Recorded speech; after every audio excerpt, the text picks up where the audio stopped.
Who is the GOAT?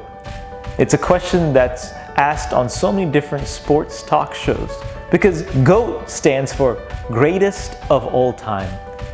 Who's the greatest quarterback of all time? Joe Montana, Tom Brady. Who's the greatest basketball player of all time? Is it Michael Jordan or LeBron James? And the answers to these questions can differ. People can say, well, based on the most championships won and never lost, it's Michael Jordan. And others will say, well, LeBron James has been to more NBA Finals championships than anyone else, and he's won quite a number. Or is it based on points or assists? Is it based on longevity and how long you're dominant in the league? And all of these different criteria then determines someone's personal GOAT, someone's personal greatest of all time. Growing up in the 90s, of course, I believe Michael Jordan is the greatest basketball player of all time. And as such, I used to try to model my game after his by doing that vintage turnaround fadeaway shot, or even how he would stick his tongue out when he would play the game, something he actually picked up from watching his father. And so I would fashion myself after the person I thought was the greatest of all time so that my game would be like the greatest of all time. Oh, it didn't get very close.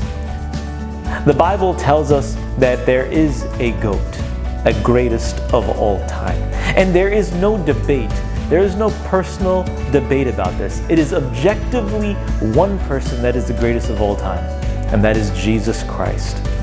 Ephesians chapter 1, verse 20 and 21 says, "He raised him from the dead and seated him at his right hand in the heavenly places, far above all principality and power and might and dominion, and every name that is named, not only in this age, but also in that which is to come."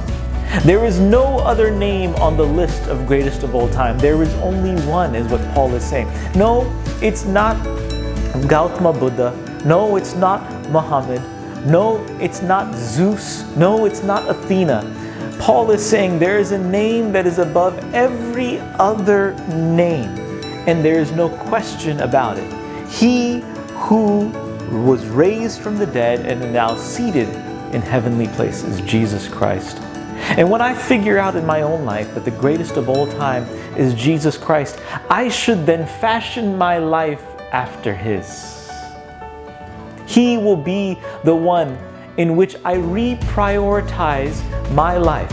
And my priorities now fall into trying to be like that greatest of all time, to serve him, to love him.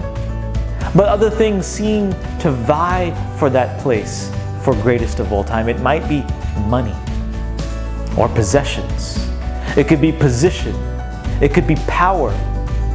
So many different things trying to vie for the first place in my life, deceiving me to believe that the greatest of all time, the only thing that I should have is money.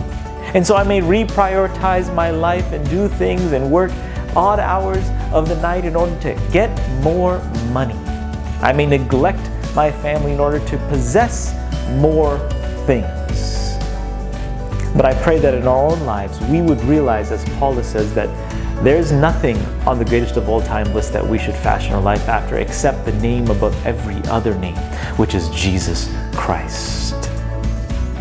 The fullness of him who fills all in all. You see, when we find out we put our lives in such a topsy-turvy manner by going after these other things, and Jesus tells us we cannot serve God and mammon, there will be a hole in our lives. We will feel unfulfilled. We will feel a lack of peace. Because Jesus is the only one, as Ephesians 1:23 says, who fills all in all. Is he your all in all?